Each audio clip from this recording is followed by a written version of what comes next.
Assalamualaikum warahmatullahi wabarakatuh. Pada pertemuan keempat ini kita akan membahas tentang pengujian validitas dan reliabilitas pada instrumen penelitian. Nah, ini nanti akan kita bagi menjadi dua kelompok, kelompok pertama dan kelompok kedua, seperti itu ya. Nah, untuk yang kelompok pertama, kita nanti akan pengujian validitas dan reliabilitas untuk variabel X1. Kemudian nanti kelompok kedua, pengujian validitas dan reliabilitas untuk yang variabel Y, atau di sini variabel X-nya adalah kompensasi dan variabel Y-nya adalah kepuasan kerja, seperti itu.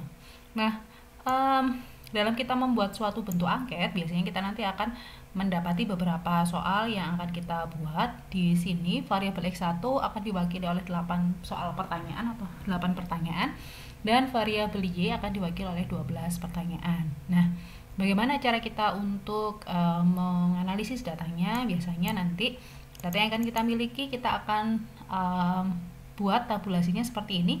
Ada responden pertama sampai dengan responden 30, mulai dari pernyataan pertama sampai dengan pernyataan ke-8 untuk X1, dan pertanyaan pertama sampai pertanyaan ke-12 untuk variabel Y-nya. Nah, kita akan memasukkan nilainya terkait dengan jawaban yang diberikan oleh responden tersebut. Kemudian kita bisa menghitung validitas dan reliabilitasnya. Cara yang pertama adalah kita di sini sudah punya variabel X, kemudian di sebelah sini adalah variabel Y. Untuk lomba pertama kita masuk ke variabel X terlebih dahulu. Caranya kita tambahkan satu slide insert. Jadi pada dasarnya untuk pengujian validitas dan reliabilitas itu lebih kepada mencari korelasi antara masing-masing item dengan totalnya. Jadi kita cari di sini, ini X1 total. Caranya saya besarkan biar nanti kelihatan caranya ya. Cara menghitungnya adalah sama dengan sum. Kemudian kita blok mulai dari X11 sampai dengan X18, yang menunjukkan bahwa total ini adalah jumlah dari X11 sampai X18. Dan kita kurung tutup, kita enter. Nah, agar lebih memudahkan kita biar tidak satu persatu, teman-teman bisa blok ke bawah dengan perintah yang sama. Caranya adalah teman-teman cari tanda plus di sebelah kanan, kemudian geser ke bawah. Sudah, maka kita sudah mendapatkan jumlah total untuk masing-masing responden pada variabel X1. Nah, kemudian bagaimana cara selanjutnya untuk analisis kita, gitu ya. Caranya adalah teman-teman copy data yang dimiliki mulai dari X1 sampai X1 total. Kita copy seperti ini. Kita copy. Kemudian kita masukkan ke SPSS kita. Semua data kita kopikan di data view. Baik, kemudian kita variabel view kita kasih nama. Di sini mulai dari X11, X12, X13, X14, X15, X16, kemudian X17, X18, dan terakhir adalah X1 total. Pada bagian desimal boleh kita jadikan 0 atau tetap seperti ini boleh. Bagian value boleh kita berikan nilai ataupun tidak. Kemudian dan yang lainnya boleh kita beri ataupun tidak.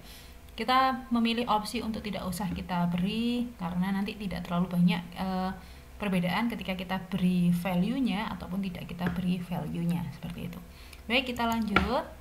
Caranya adalah pengujian validitas dan reliabilitas dilakukan pada bagian analyze. Kemudian kita pilih correlate dan kita pilih bivariate. Kita masukkan semua variabelnya mulai dari X11 sampai X1 total. Baik, kita pilih yang Pearson correlation to tail, kemudian teman-teman pilih OK. Nah, di sini adalah hasilnya. Nah, dari kita punya hasilnya yang sangat panjang seperti ini. Dari hasil yang panjang seperti ini, bagian yang paling kita soroti atau bagian yang akan kita jadikan sebagai hasil validitas yaitu adalah bagian yang ada nilai X1 totalnya. Jadi bagian pertama, kedua, ketiga, keempat, 5, 6, 7, dan 8. Jadi ini adalah hasil validitasnya. Cara paling gampang adalah seperti biasa. Di sini terurut dari X11, 2, 3, 4, 5, 6, 7, 8. Berarti ini adalah hasil validitas untuk X11, X12, X13, X14, X15, X16, X17, dan X18.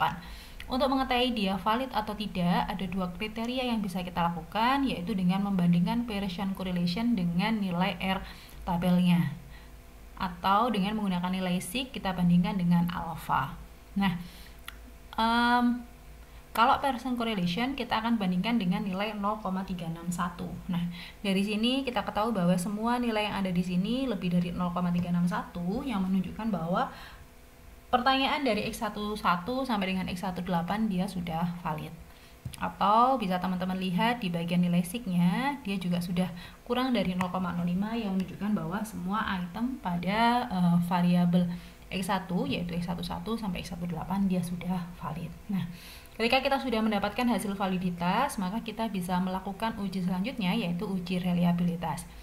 Nah, di uji reliabilitas kita pastikan bahwa variabel-variabel yang kita gunakan tadi sudah valid.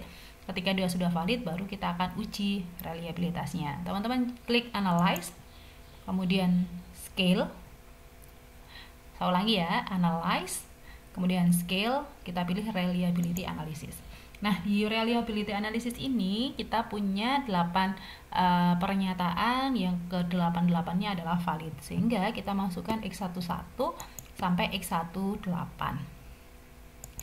Ingat bahwa ketika kita melakukan pengujian reliabilitas, X1 total tidak boleh masuk di dalam pengujian reliabilitasnya. Jadi, jika item yang valid 8, maka item yang kita masukkan ke dalam uji reliabilitas juga harus 8. Jadi, X11 sampai X18. Seperti itu ya. Kalau sudah, teman-teman bisa klik OK, kemudian kita mendapatkan hasil untuk reliabilitasnya, yaitu 0,701. Berarti atas di sini adalah uji validitas dan yang bawah di sini adalah uji reliabilitas. Seperti itu ya. Jadi ini untuk kelompok 1 selesai sampai di sini. Kita bisa save terlebih dahulu. File, save. Pertemuan 4. Kita tulis name-nya adalah output pertemuan 4. Kemudian datanya kita save dengan file, save,